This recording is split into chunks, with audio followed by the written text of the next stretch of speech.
Hello,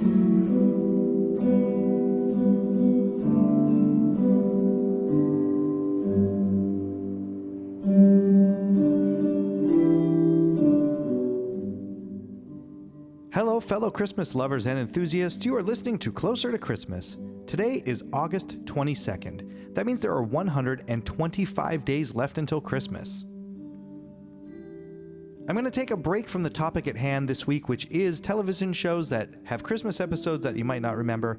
And since today's Friday, I'm going to talk about one of my favorite Christmas podcasts, and this one actually has a little bonus as well, and that podcast is The Sounds of Christmas. The Sounds of Christmas podcast is a fun series of conversations and interviews about Christmas music and other related topics. There's not going to be any music on the podcast. For that, which is the bonus I was talking about, make sure you're following the link to his podcast in the description of this episode.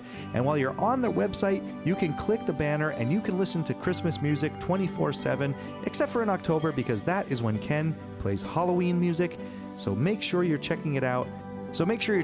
Because if you love Christmas music, this is the podcast for you.